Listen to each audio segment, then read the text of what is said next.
Salut à tous, nous sommes le mercredi 12 novembre 2025 et notre ami Max Blumenthal est avec nous. Bon retour parmi nous, Max. Ravi de te voir, Nima. Veuillez vous abonner, cliquer sur le bouton j'aime et suivre Max sur sa chaîne YouTube, The Grey Zone.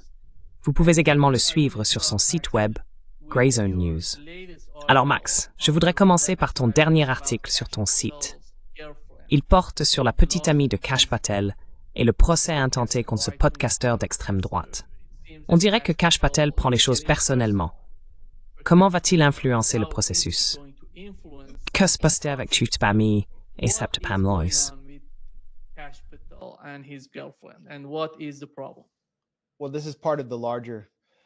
Eh bien, ça fait partie du thème plus large que nous allons aborder aujourd'hui.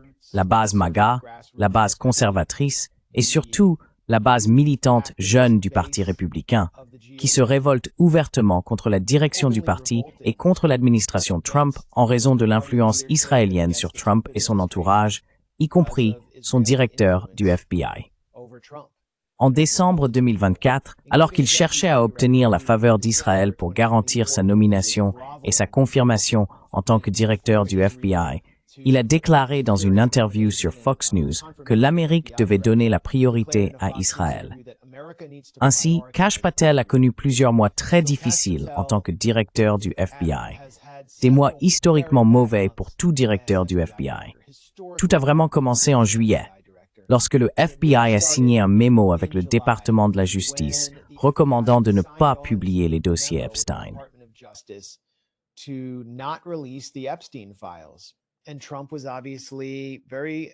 Et Trump était évidemment très anxieux à propos de ce qui pourrait ressortir des dossiers Epstein. Aujourd'hui, les démocrates de la Chambre ont publié de nouveaux courriels de Jeffrey Epstein, montrant que Donald Trump savait apparemment qu'Epstein abusait de jeunes femmes. Et souvenez-vous, Virginia Giuffre, qui s'est ensuite suicidée, accuse dans son nouveau livre Ehud Barak, un ancien premier ministre, de l'avoir violemment maltraité. Virginia Giuffre a rencontré Jeffrey Epstein par l'intermédiaire du cercle de Donald Trump à Mar-a-Lago. Trump était donc nerveux à ce sujet. Kash Patel a mis un frein au dossier Epstein. Mais Kash Patel avait bâti sa réputation auprès de la base MAGA sur la promesse d'une divulgation massive. Les dossiers Epstein, la liste complète des clients, les dossiers JFK et les documents révélant le complot de l'État profond contre Donald Trump.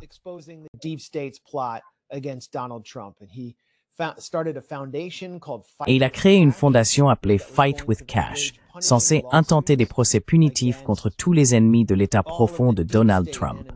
La base pensait donc, oh, nous allons éliminer tous ces pourris du FBI et de la CIA, nous allons découvrir qui a tué JFK et nous allons mettre au jour ce vaste réseau de trafic sexuel d'enfants. Puis Kash, dans l'un de ses premiers grands gestes, a tout arrêté, avec Pam Bondi, qui affirmait avoir sur son bureau les noms de centaines de victimes de Jeffrey Epstein. Depuis 2019, Kash Patel vivait avec un homme à Las Vegas dans des circonstances très mystérieuses. Mark Muldoon, un escroc notoire spécialisé dans les multipropriétés et donateur républicain, qui résidait dans une communauté fermée très huppée.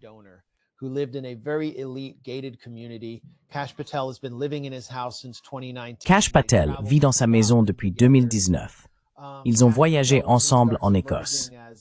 Lorsque Kash Patel commence à émerger comme une figure majeure dans le monde de Trump, il rencontre cette jeune aspirante chanteuse country, Alexis Wilkins, d'environ 20 ans sa cadette, qui travaillait également dans un endroit appelé PragerU, un organe de propagande pro-israélien, se présentant comme un institut de formation au leadership conservateur.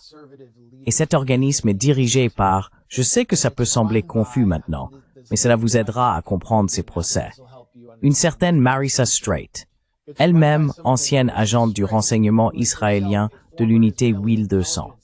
Ainsi, Alexis Wilkins arrive en tant qu'influenceuse.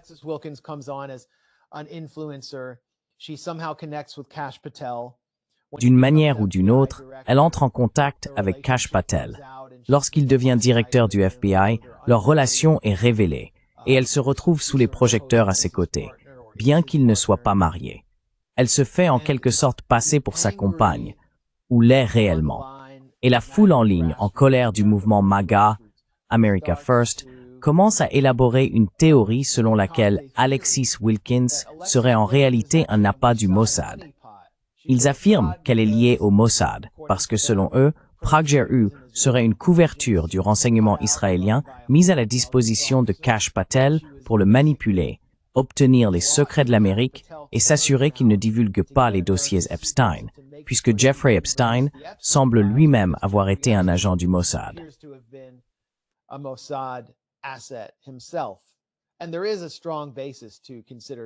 Et il existe de solides raisons de considérer Jeffrey Epstein comme un agent du Mossad.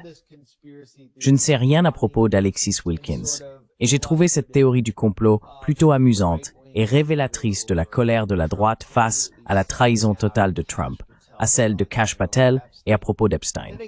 Puis, la situation empire encore après que Charlie Kirk est blessé par balle. Charlie Kirk est blessé et Kash Patel est surpris en train de faire ce qu'il a toujours fait pendant son mandat, fréquenter les élites et faire la fête. Il se trouvait dans l'un des restaurants les plus exclusifs de l'Upper East Side à Manhattan, appelé Rouse, lorsque Charlie Kirk a été blessé.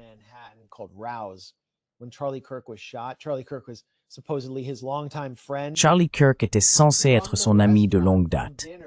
Et depuis le restaurant, pendant le dîner, Kash Patel tweet « Le sujet est en garde à vue ». Le FBI affirmait avoir arrêté le suspect. Je ne sais pas pourquoi il l'a appelé le sujet immédiatement. Il s'est avéré qu'il ne l'avait pas arrêté. Puis il a dit « Le sujet a été relâché », sans fournir d'autres informations. Normalement, ce genre de choses serait géré par les porte-paroles du FBI lors de conférences de presse après un examen très attentif. Mais Kash Patel tweet cela pendant le dîner. Il perd la confiance de nombreuses personnes au sein du FBI et de l'administration Trump. Et à partir de là, les choses continuent de se détériorer.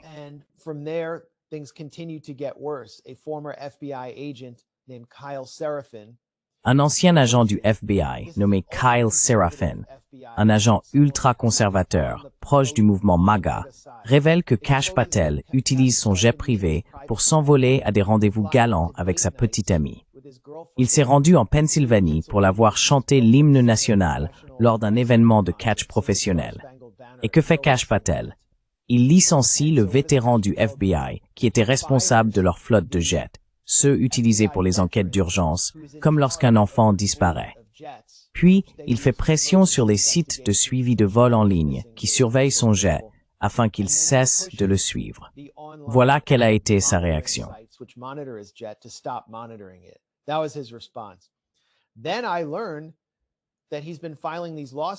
Puis j'ai appris qu'il déposait ses poursuites contre des podcasteurs par l'intermédiaire du directeur de sa fondation, qui est aussi son avocat personnel, Jesse Binnell.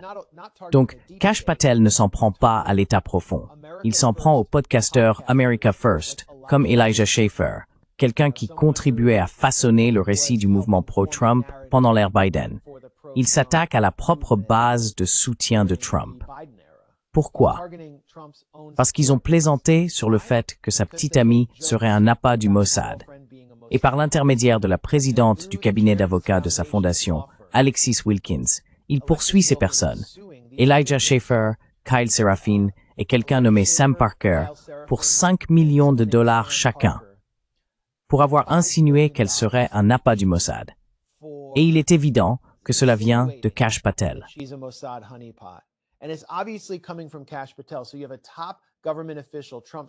Donc, vous avez un haut responsable du gouvernement, le principal policier de Trump, le chef du FBI, en gros, ce vaste réseau national de police et de renseignement, qui utilise sa petite amie comme intermédiaire pour cibler des podcasteurs de droite qui en réalité n'ont presque pas d'argent, en les frappant avec des procès énormes. C'est une menace gigantesque pour le premier amendement aux États-Unis. Et le procès contre Elijah Schaffer, en fait, environ un quart de celui-ci, concerne ses opinions personnelles sur Israël et l'influence israélienne aux États-Unis. Donc, ce n'est même pas à propos de la petite amie. ce qui signifie qu'il dépasse le cadre d'un différend personnel pour en faire une affaire politique liée à ses opinions. Poursuivre des gens simplement parce qu'ils critiquent Israël.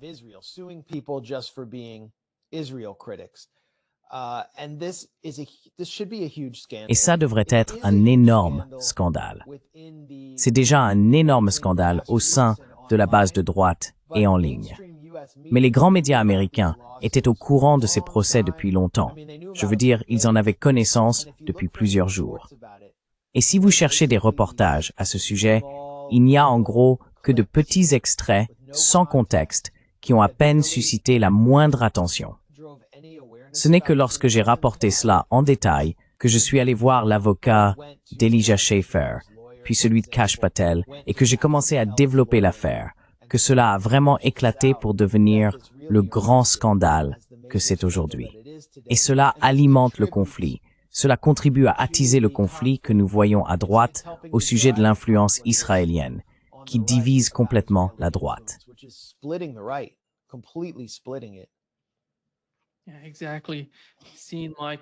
Oui, exactement. Voir Mark Levin et Ben Shapiro attaquer Tucker Carlson. Ils veulent annuler Tucker Carlson. Pourquoi donc? Tu sais, Mark Levin a décidé de ne pas débattre avec Tucker Carlson à TPUSA. Oui, pourquoi donc? S'il est préoccupé, s'il a un argument à défendre, pourquoi n'essaie-t-il pas de communiquer ou de débattre de son point de vue avec Tucker Carlson?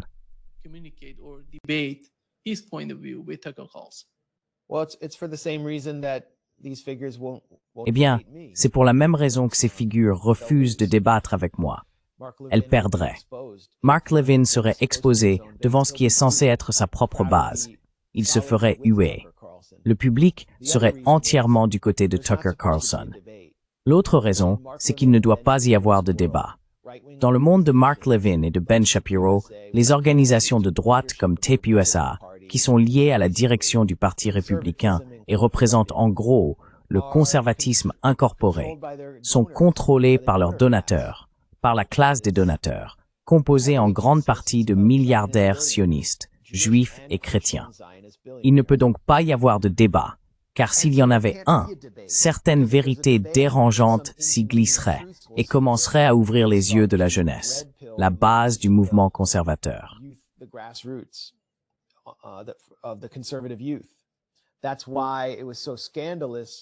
C'est pourquoi cela a été si scandaleux lorsque Charlie Kirk a autorisé le débat entre l'humoriste Dave Smith et Josh Hammer, l'un des principaux porte-voix de Netanyahou dans les médias américains, lors de la conférence TUSA en juillet dernier. Cela n'était pas censé se produire.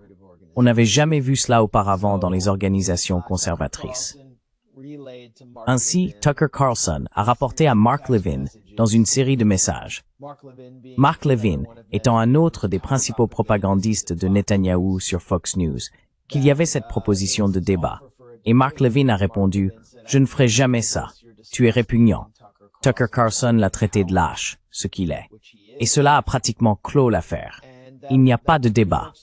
Il n'y a pas de marché des idées où l'influence israélienne serait discutée au sein de la droite.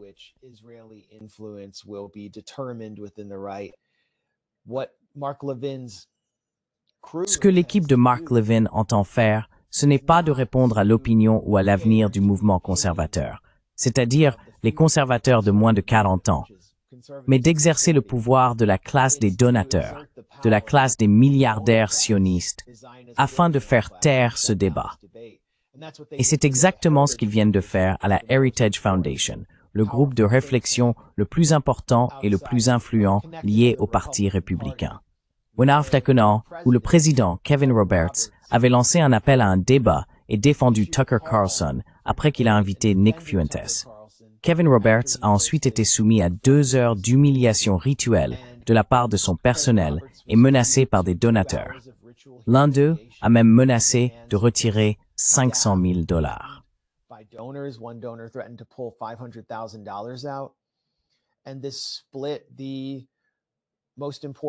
Et cela a divisé le groupe de réflexion le plus important du mouvement conservateur.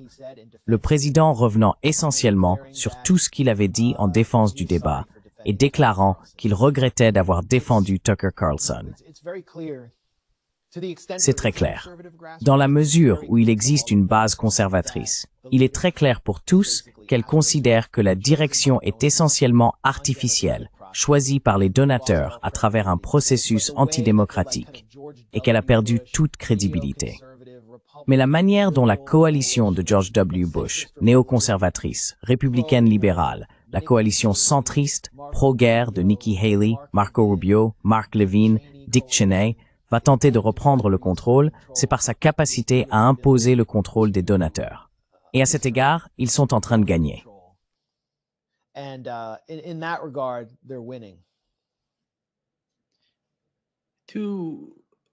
Pour des personnes comme Megyn Kelly, Mark Levin, Ben Shapiro et même Tucker Carlson, c'est qui TPUSA? Pense-t-il vraiment que ce mouvement va représenter l'avenir du Parti républicain?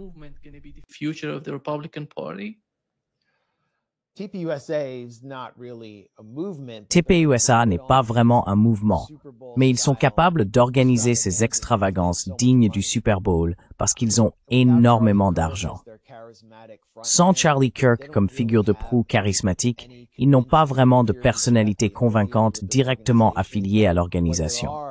Ce qu'ils ont, en revanche, c'est une série d'escrocs cupides menant une entreprise très lucrative, amassant des sommes considérables sur le dos de Charlie Kirk et les faisant transiter par une série de LLC pour dissimuler soit les donateurs, soit le montant de leur propre rémunération.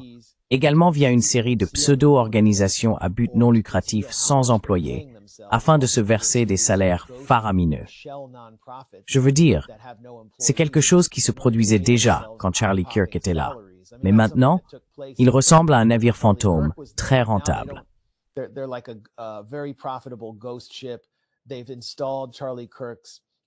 Ils ont nommé la femme de Charlie Kirk, Erika Kirk, au poste de PDG afin de pouvoir continuer à profiter de la notoriété de son nom. Mais lors de tous leurs grands événements, ils doivent remplir les sièges en faisant venir des personnalités MAGA très influentes et célèbres. Que ce soit J.D. Vance ou plus récemment Eric et Lara Trump. Qui d'autres ont-ils eu? Glenn Beck. Et c'est ce qu'ils doivent faire pour remplir la salle, ce qui justifie leur propre salaire, car cela donne l'impression qu'ils accomplissent quelque chose d'important. Il faut aussi dire que ces événements inscrivent beaucoup de gens au Parti républicain. Mais aucun de ces intervenants n'égale Tucker Carlson. Quand Tucker Carlson est sur scène, ils sont assurés de remplir l'événement et de générer beaucoup de couverture médiatique. Et c'est pourquoi, peu importe à quel point Tucker Carlson devient controversé, TPUSA doit le garder à bord.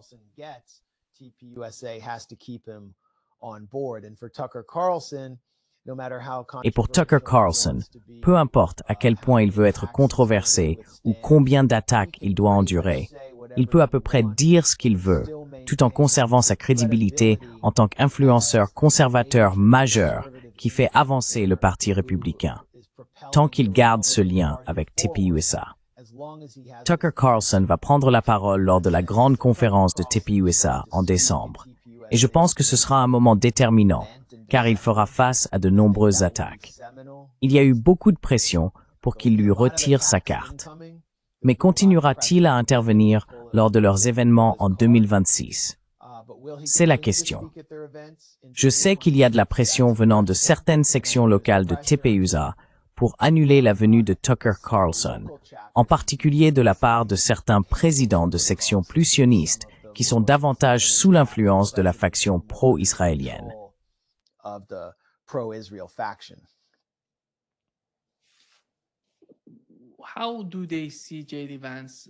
Comment voit-il J.D. Vance, Max? Parce que nous avons eu J.D. Vance qui a pris la parole à TPUSA, et l'un des jeunes dans le public lui a demandé « Pourquoi soutenons-nous Israël s'ils ne sont pas si bienveillants envers nous et qu'ils veulent contrôler la politique étrangère des États-Unis? Quel est le sens de soutenir Israël ?»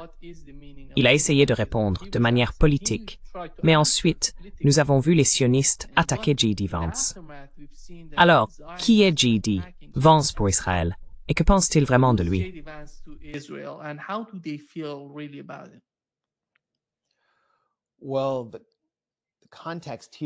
Eh bien, le contexte ici est que lors de ces événements de Tepeusa, de jeunes membres des Groypers, le mouvement qui suit Nick Fuentes, qui sont anti-Israël d'un point de vue America First, et également assez antisémites, sectaires sur le plan religieux, ont infiltré le public avec leurs membres et ont mis au défi ces personnalités MAGA de premier plan, y compris Eric Trump. L'un d'eux a demandé à Eric Trump, « Ton père reçoit essentiellement 230 millions de dollars de pots de vin d'Israël. Comment peux-tu te dire America First ?»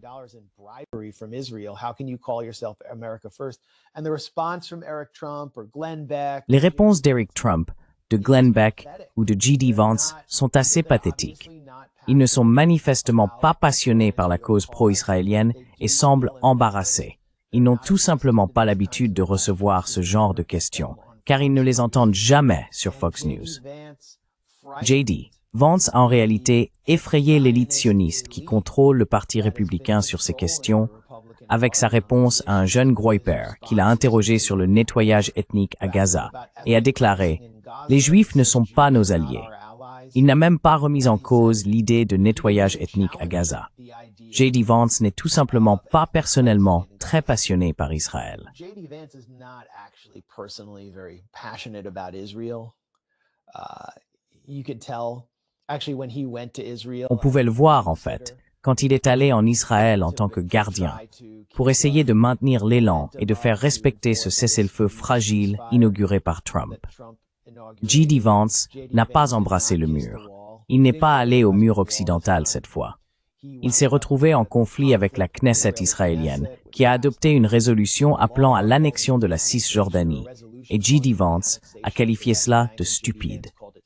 Mais en même temps, regardez qui tire les ficelles de J.D. Vance. C'est la mafia PayPal, Peter Thiel et ses seigneurs de la technologie sioniste qui ont contribué à propulser sa carrière. Et il a ses intermédiaires au sein du Parti républicain, incroyablement pro-israélien, comme Arthur Schwartz.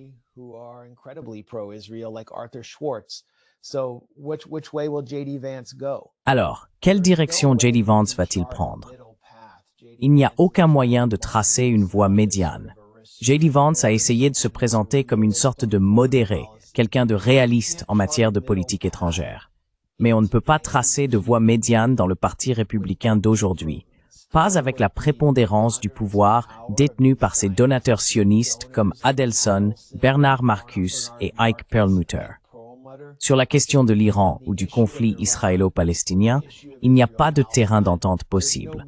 Soit on est totalement avec eux, soit on est comme Tucker Carlson, totalement contre eux. Et Tucker Carlson, d'ailleurs, est un ami de J.D. Vance, c'est de notoriété publique.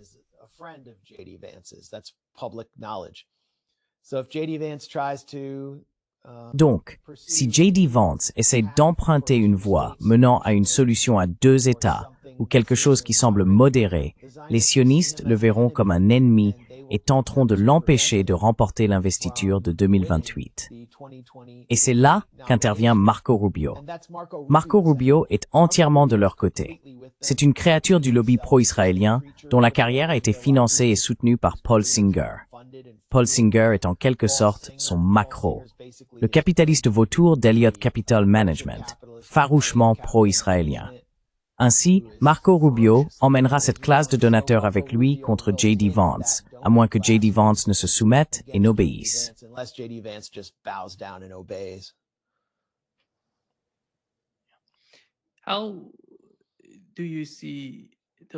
Comment voyez-vous le rôle de Tulsi Gabbard? Nous savons qu'elle essayait d'évaluer le dossier Epstein, ou peut-être la situation de Charlie Kirk, mais elle a été ignorée. Y a-t-il des différences? De l'extérieur, il semble qu'il y ait des fractures, des divergences au sein de l'administration Trump. Comment voyez-vous la différence entre Kash Patel et Tulsi Gabbard?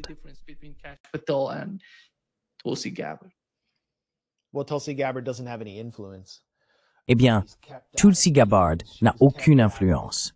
Je veux dire, on l'écarte des réunions. Elle a été exclue des principaux briefings sur le programme nucléaire iranien pendant la période précédant la guerre de 12 jours, que Trump reconnaît désormais avoir personnellement autorisé. Après que Rubio a annoncé qui préside le Conseil de sécurité nationale, qui le dirige et qui est secrétaire d'État, Ils ont déclaré qu'Israël avait agi unilatéralement. Mais Trump a maintenant dit « Non, nous avons autorisé Israël à le faire. Au passage, venez négocier avec nous. » Tulsi Gabbard a été tenue à l'écart de toutes les réunions importantes. Elle est directrice du renseignement national, mais il me semble qu'elle a été instrumentalisée. On s'est servi d'elle pour faire campagne pour Trump en tant qu'ancienne démocrate, afin de dire « J'ai vu le mal du Parti démocrate et Donald Trump a raison. » C'est une personne charismatique, avec une présence imposante et un parcours impressionnant.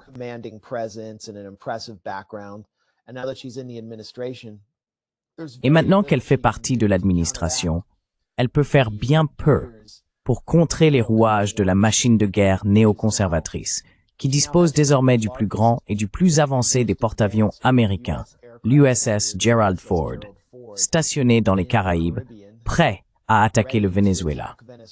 Tulsi Gabbard a joué un rôle important dans le déclenchement de cette démonstration de force militaire par une tromperie liée au renseignement, que je considère comme la supercherie des armes de destruction massive de la guerre de Trump contre le Venezuela. Elle a déclaré que Nicolás Maduro, le président du Venezuela, dirigeait en réalité ce gang vénézuélien en grande partie vaincu, le Tren de Aragua, et qu'il l'utilisait pour envahir les États-Unis à travers l'invasion migratoire. C'était la version de Trump pendant la campagne. Et c'est le fondement de la désignation par l'administration Trump de Nicolás Maduro et du gouvernement vénézuélien comme narco-terroristes, ce qui justifie cette guerre.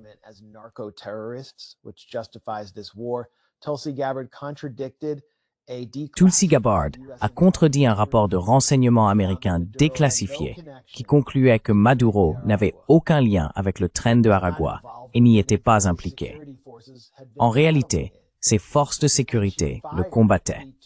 Elle a renvoyé les 2 agents ou chercheurs du renseignement américain qui avaient rédigé ce rapport afin de préparer le terrain pour cette désignation fallacieuse du Venezuela comme narco-terroriste, ce qui sert à justifier le meurtre de personnes sur des bateaux de pêche dans les Caraïbes et pourrait bientôt servir de prétexte à des frappes à l'intérieur du Venezuela. C'est donc quelqu'un qui s'était personnellement opposé à l'attaque américaine contre le Venezuela, avait critiqué les sanctions américaines contre ce pays et s'était fait connaître en condamnant les menaces américaines contre l'Iran ainsi que la guerre menée par les États-Unis, l'Arabie saoudite et le Royaume-Uni au Yémen. Elle a désormais renié tout ce qu'elle avait dit afin d'occuper ce poste sous Trump, poste dans lequel elle est tenue à l'écart des réunions clés. Et cela me semble très peu principiel.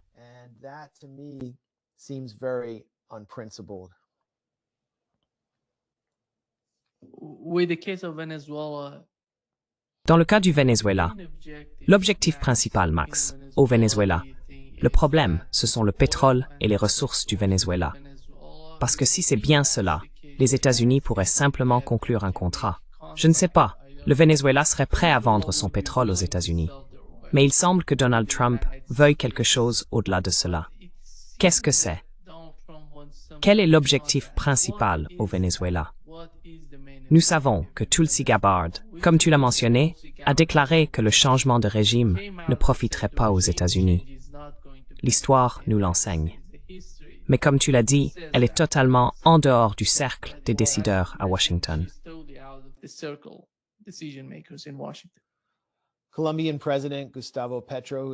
Le président colombien Gustavo Petro, qui a été personnellement sanctionné par Trump pour avoir critiqué le meurtre de citoyens colombiens par l'armée américaine dans la mer des Caraïbes, a récemment déclaré que Trump cherchait à détourner l'attention des dossiers Epstein et qu'un réseau de pédophiles utilisait l'armée américaine pour dissimuler ses propres crimes. C'est peut-être cela. Il y a aussi une composante idéologique. Marco Rubio et le complexe industriel des Gusanos, dans le sud de la Floride, sont obsédés par le changement de régime au Venezuela. Ils veulent le contrôle. Ils veulent utiliser l'Amérique et l'armée américaine ainsi que ses membres pour les aider à reprendre le pouvoir dans les pays qui les ont expulsés parce qu'ils constituaient une classe parasitaire. Il y a cela aussi. Et Donald Trump veut sécuriser la Floride comme base pour le contrôle électoral national du Parti républicain. Je veux dire, la Floride semble déjà être un État solidement républicain. Florida's already seemingly a solidly red state, so I'm not sure what kind of factor it will be. Je ne suis donc pas sûr du rôle que cela jouera en 2028, ni pourquoi Trump a besoin de faire cela. Mais au fond, ce que pour Trump, c'est quelque chose de transactionnel. C'est toujours une question d'avidité, de pure avidité. Il pense pouvoir s'emparer des ressources du Venezuela. Maria Corina Machado est la dirigeante de facto de l'opposition vénézuélienne. Et elle est responsable, oui, un type sans expérience académique. Je ne sais pas s'il donne un cours sur la planification de coup d'État ou quoi, mais cela donne une idée du genre d'endroit qu'il a accueilli. Elle a promis d'ouvrir les côtes du Venezuela aux promoteurs, d'accorder des contrats à des hommes d'affaires américains, de privatiser le secteur pétrolier et de céder les minerais du Venezuela. Dans un discours vraiment étrange, où elle semblait être une sorte de concierge d'entreprises multinationales au service de la richesse du pays. Multinational corporate concierge to Venezuela's wealth. And the IMF has been having meetings along Et le FMI a tenu des réunions avec des banques internationales au sujet du pillage du Venezuela. Mais si Trump lance ses frappes et commence à affaiblir l'armée vénézuélienne sur plusieurs semaines et mois, le Venezuela sera déstabilisé. Il y aura une crise migratoire. Il pourrait même y avoir une sorte de guerre civile. Et ce n'est pas vraiment le genre d'environnement dans lequel un expert en gestion des risques vous conseillerait d'investir. Donc vous savez, si vous envisagez de piller le Venezuela et que vous regardez ceci en ce moment, payez-moi en tant qu'expert en gestion des risques pour vous dire que cela ne va pas très bien se passer.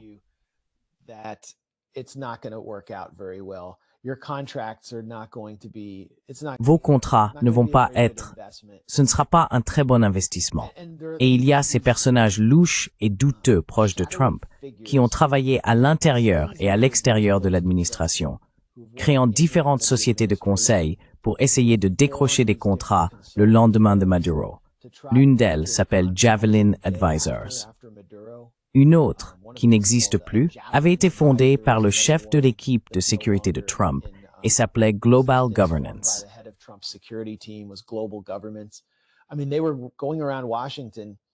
Je veux dire, ils allaient dans tout Washington en invitant des hommes d'affaires fortunés issus des entreprises de construction et de forage pétrolier à leur verser, disons, $16,000 par mois, $6,000 par mois, autant qu'ils pouvaient réunir, afin de garantir qu'ils obtiendraient des contrats le lendemain. Et cela ne s'est pas produit. Je veux dire, cela dure depuis des années, et ils se font simplement arnaquer.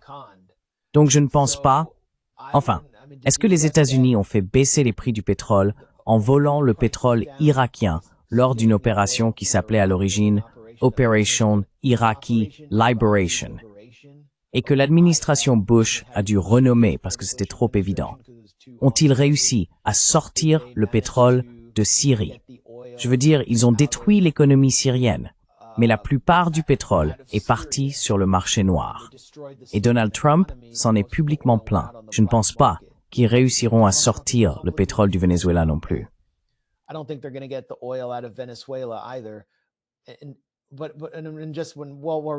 Et pendant qu'on en parle, et tant que cela me vient à l'esprit, une autre motivation ici pour Trump et pour les gens du Conseil de sécurité nationale, ainsi que pour l'establishment démocrate de la politique étrangère, est que Lukoil et d'autres compagnies pétrolières russes soutenues par l'État ont d'importants investissements dans la ceinture pétrolière de l'Orénoque au Venezuela. Les États-Unis voient donc cela comme un moyen d'affaiblir la Russie et son économie, ainsi que de réduire l'influence chinoise dans l'hémisphère occidental, puisque le Venezuela a demandé à devenir membre des BRICS. Il adorerait en faire partie. Ils ont en réalité été bloqués par Lula da Silva, qui de manière pathétique et insensée a invité l'Argentine à la fin de l'administration Fernandez-Kirchner. Et ensuite, peu de temps après, Javier Milei est élu et il se retire des BRICS. C'était un autre geste de Lula pour affaiblir le Venezuela. Il y a donc de nombreuses raisons pour lesquelles il pourrait vouloir faire cela, mais je ne vois pas ce qu'il pourrait réellement accomplir, à part la déstabilisation la migration massive et la guerre civile. Anything other than destabilization, mass migration, and civil war. En réalité, ce que Lula a fait est incroyable. Il est vraiment préoccupé en ce moment. Beaucoup de gens s'inquiètent de la situation au Venezuela, Max, car ils savent que tout ce qui se passe au Venezuela aura un impact direct sur le Brésil, et pas seulement sur le Brésil, mais sur tous les pays d'Amérique latine. Colombia, particularly. I mean, Colombia will be La Colombie en destabilized, particulier. and you have Je veux dire, la Colombie sera déstabilisée. leftist Et il y a les guerrillas FARC, who are aligned des guérilleros de gauche alignés avec Maduro à la frontière, qui ont juré de défendre le Venezuela. to be destabilized. Cela pourrait donc déstabiliser tout le sous-continent. Et oui, cela se répercutera sur le territoire brésilien. Les États-Unis ne s'en préoccupent pas, surtout maintenant que le Brésil et la Colombie ont des présidents de gauche. Now, Scofor, l'administration Trump serait ravie de déstabiliser leur pays. I think the Trump administration would be happy to destabilize their countries.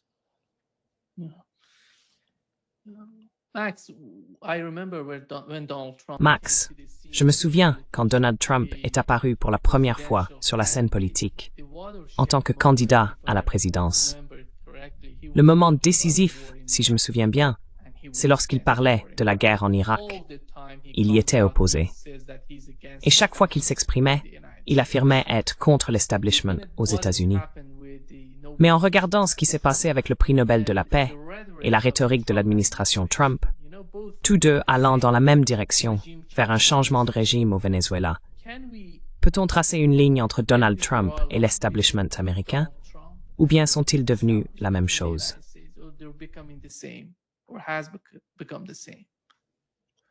I mean, the Trump administration has Je veux dire, l'administration Trump s'est imposée comme la force dominante au sein du Parti républicain, ce qui signifie que Trump en est le chef, ou du moins le visage, de l'une des deux mafias politiques dirigeantes aux États-Unis, à un moment de faiblesse presque sans précédent du Parti démocrate.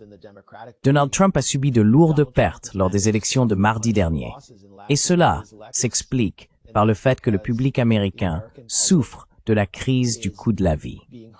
Pendant que Donald Trump organise des événements sur le thème de Gatsby dans sa résidence de Mar-a-Lago, il vient également de rendre impossible la déclaration d'impôts en ligne gratuite aux États-Unis, après avoir reçu un don d'1 million de dollars d'une société de services fiscaux qui fait payer les gens pour remplir leurs impôts en ligne.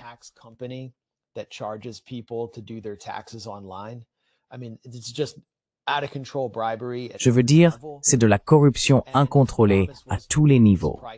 Sa promesse était de faire baisser les prix et il a rallié une partie du public américain qui aurait pu voter pour un démocrate, y compris quelqu'un comme Bernie Sanders, parce que ces gens se soucient simplement de ce qu'on appelle les questions du quotidien.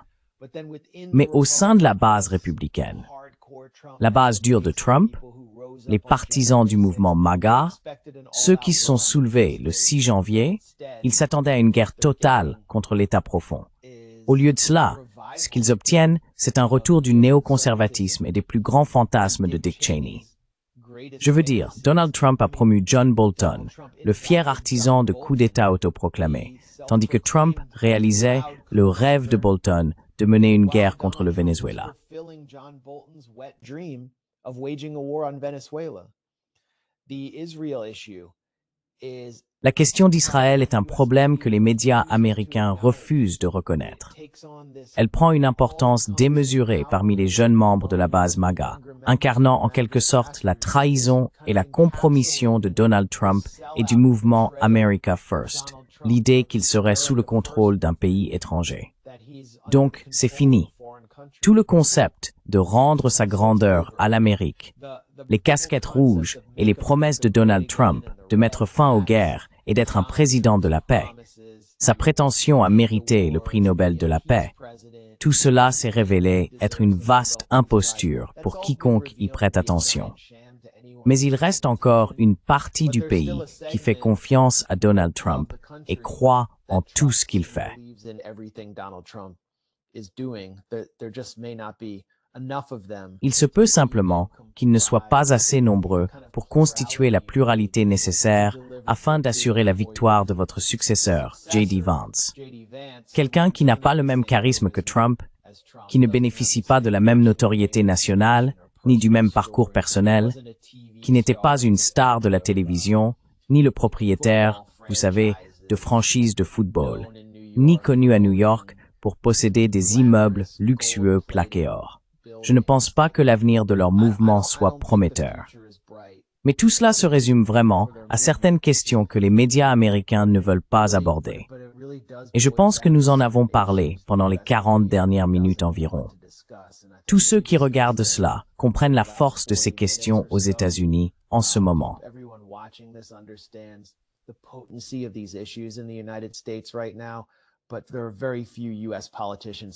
Mais très peu de politiciens américains en parlent.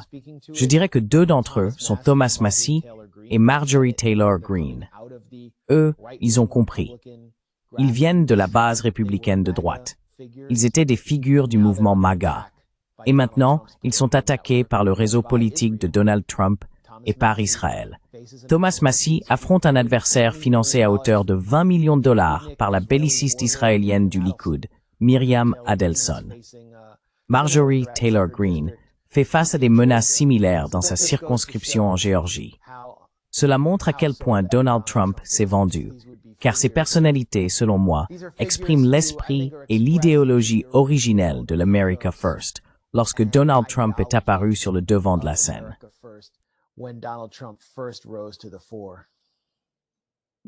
Oui, il attaquait Rand Paul à propos de ses commentaires sur le Venezuela.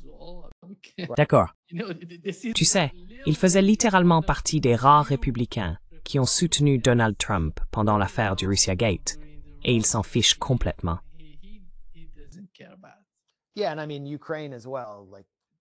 Oui, et je veux dire l'Ukraine aussi. Donald Trump avait promis la paix en Ukraine. Il avait promis de résoudre le problème en une journée. Bien sûr, il n'allait pas pouvoir le faire, mais il a montré très peu de cohérence à ce sujet, aucune patience pour la négociation. Et depuis la rencontre en Alaska avec Poutine, il s'est rangé du côté de la faction de Lindsey Graham au sein du Parti républicain et réarme l'Ukraine, alors même que celle-ci continue de perdre du territoire. Donc, il ne reste rien. Il ne reste littéralement rien des promesses de Donald Trump d'être différent des politiciens dont nous sommes affligés à cause de notre duopole reptilien.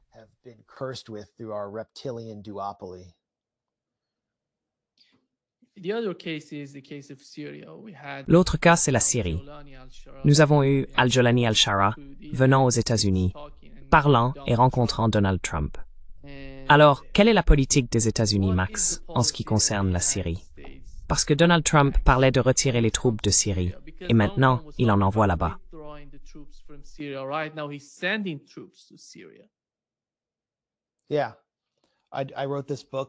Oui, j'ai écrit ce livre, La gestion de la sauvagerie. Il est sorti en 2019 et il a tout prédit de ce qui se passe aujourd'hui.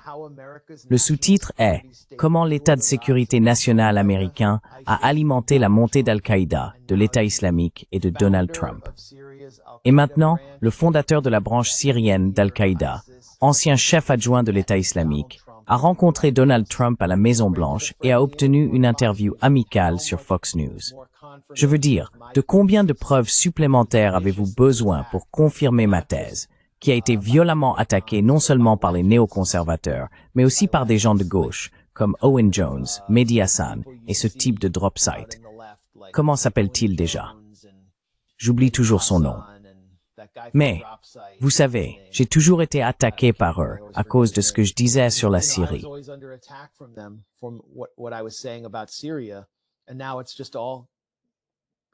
Et maintenant, tout revient à la maison, littéralement à la maison. Le fondateur d'Al-Qaïda est dans le bureau ovale, et c'est parce qu'il a toujours été là pour offrir aux États-Unis ce qu'ils voulaient en Syrie, la dissolution de la Syrie en tant que dernier État arabe indépendant et fort, avec une armée autonome et sans dette envers le FMI. Al-Shara a également rencontré le FMI et même joué au basket avec des dirigeants militaires américains. Et l'armée américaine obtiendra une présence à Damas. Mais il n'y a pas que l'armée américaine qui y est présente. Le Mossad y est aussi. Les services de renseignement israéliens sont simplement entrés à Damas et ont récupéré les effets personnels de l'ancien espion du Mossad, Eli Cohen, l'espion qui avait infiltré la direction syrienne pendant la guerre de 67 et coûté d'innombrables vies syriennes avant d'être exécuté.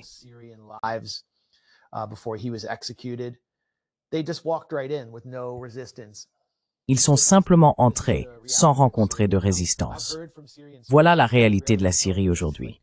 J'ai entendu de sources syriennes que les services de renseignement israéliens sont installés en permanence au Sheraton de Damas. Donald Trump, d'ailleurs, avait promis de retirer l'armée américaine du nord-est de la Syrie. Mais la Syrie va désormais devenir une base pour les États-Unis. Et pourquoi y sont-ils? À cause de l'Iran. C'est une cause commune entre les forces sunnites Takfiri d'Al-Shara, les États-Unis et Israël. Neutraliser l'Iran en tant que menace pour Israël et en tant que puissance régionale. Et tout cela, je pouvais facilement le prévoir dans mon livre, car j'y retraçais toute l'histoire du soutien des États-Unis à Al-Qaïda, depuis l'intervention de 1969 en Afghanistan jusqu'aux guerres par procuration en Bosnie, en Libye et en Afghanistan.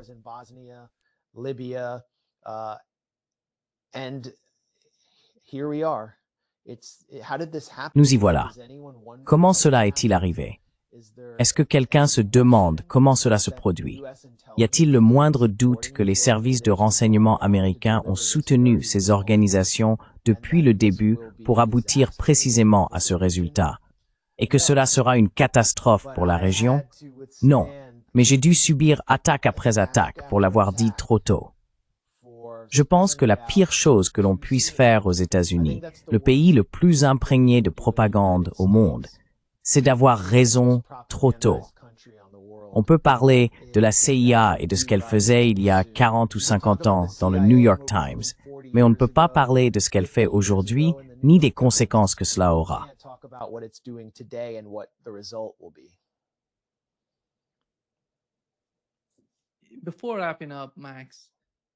Avant de conclure, Max, puisque nous parlons de la Syrie, penses-tu qu'il y ait des signes indiquant qu'Israël pourrait attaquer le Hezbollah et que les États-Unis pourraient attaquer l'Iran? Crois-tu qu'il existe des preuves allant dans ce sens, ou nous dirigeons-nous vers de nouveaux conflits au Moyen-Orient?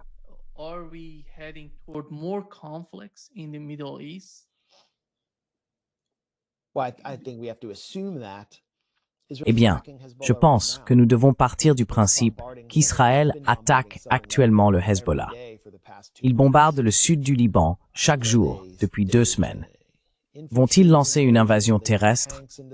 Vont-ils envoyer des chars dans le sud du Liban, même de manière limitée? J'en doute, car les unités militaires israéliennes sont en désordre après Gaza, et les soldats israéliens sont payés des sommes énormes simplement pour rester sur le terrain.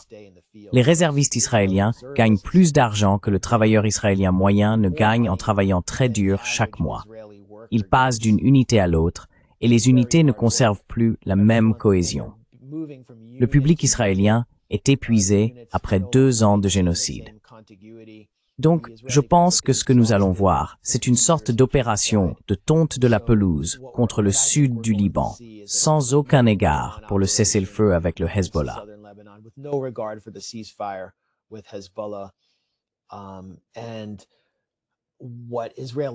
Les médias israéliens ont indiqué que la raison pour laquelle Israël n'a pas cherché à cibler Naïm Qassem, le secrétaire général du Hezbollah qui a remplacé Nasrallah, est qu'il ne souhaite pas que le conflit atteigne un niveau qui pousserait le Hezbollah à réagir.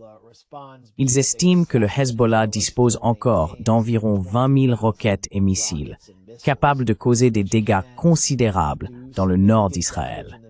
Ce qui mettrait en péril l'avenir politique de Benjamin Netanyahou à un moment où la population israélienne aspire à un retour à une certaine normalité. Nous assistons donc à une stratégie de tonte de la pelouse. Le concept de guerre entre les guerres, conçu par Benny Gantz lorsqu'il était chef d'état-major de l'armée israélienne. Cela signifie la guerre pour la population du sud du Liban, mais pas pour Israël. Cela mènera-t-il à une guerre avec l'Iran? Quel sera le point de déclenchement? with Iran, what will be the trigger point. I think Iran has established enough deterrence. Je pense que l'Iran a établi une dissuasion suffisante pour amener Israël à y réfléchir à 2 fois. Mais en même temps, Benjamin Netanyahou a montré qu'il considère son héritage comme incomplet tant qu'il n'a pas obtenu un changement de régime en Iran. Et Donald Trump a laissé entendre à Netanyahou qu'il pouvait inciter ou provoquer les États-Unis à attaquer l'Iran simplement en attaquant lui-même l'Iran à un moment donné. C'est donc un scénario dangereux, et nous devrions nous attendre à une reprise du conflit à un moment donné, ce n'est pas une prédiction, mais je pense que le moment le plus probable pour une reprise de la guerre avec l'Iran serait avant les élections de mi-mandat. Après les résultats de mardi dernier, Donald Trump ne s'attend pas à de très bons résultats. Et Netanyahou verrait Trump comme affaibli et moins enclin à se lancer dans une guerre politiquement périlleuse avec l'Iran si Trump subissait une lourde défaite aux élections de mi-mandat.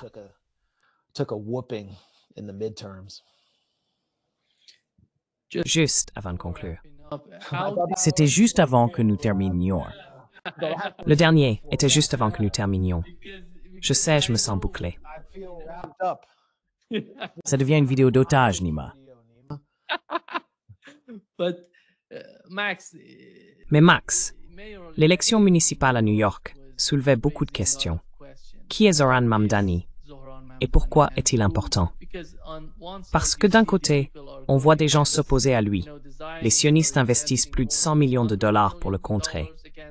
De l'autre, on voit le fils de George Soros le soutenir d'une certaine manière. Qui est Zohran Mamdani et qu'est-ce que cela signifie pour la situation en Israël et à Gaza? Si cela pouvait être une sorte de...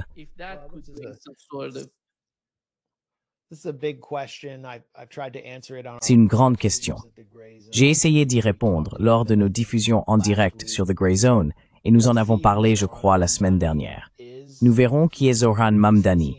Il dit qu'il a l'intention de faire arrêter Benjamin Netanyahou parce que New York respectera et appliquera le droit international. Netanyahou fait l'objet d'un mandat d'arrêt de la CPI.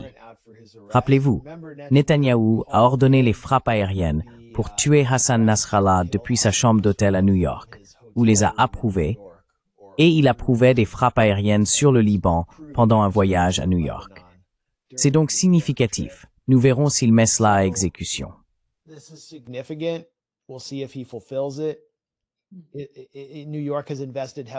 New York a massivement investi dans les obligations israéliennes, ce qui signifie que les employés municipaux de New York ont leur retraite liée à ces obligations, qui ont été dégradées 2 fois depuis le début du génocide. Ce sont des obligations de qualité inférieure. Il devrait s'en débarrasser. Le fera-t-il? Il a déjà maintenu en poste la commissaire de la police de New York, Jessica Tisch, une ultra-sioniste, qui a contribué à renforcer la relation du NYPD avec l'État israélien par le biais de leur bureau de liaison à Kfar Saba, en Israël. Se débarrassera-t-il de ce bureau de liaison? Je me moque de la rhétorique. Je me moque des photos avec Alex Soros.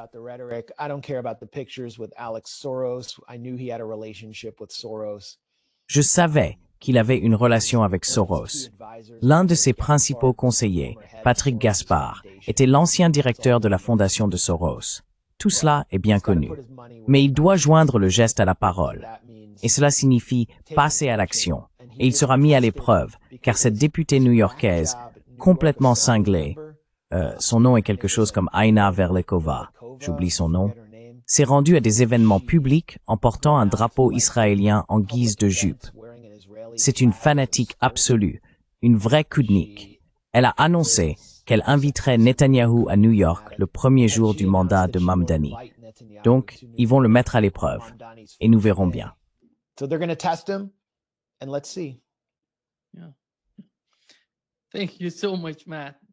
Oui, merci beaucoup, Max. Je suis juste, tu es un otage. Mais c'est toujours un grand plaisir, Max, de te parler et d'apprendre de toi. Notre public apprécie vraiment tes analyses et ta manière d'essayer de ne pas prendre parti, de rester au centre et d'aller droit au but.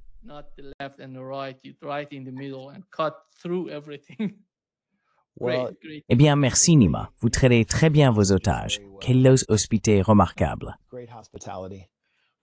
Merci Max. Très bien. Take Prends soin de toi.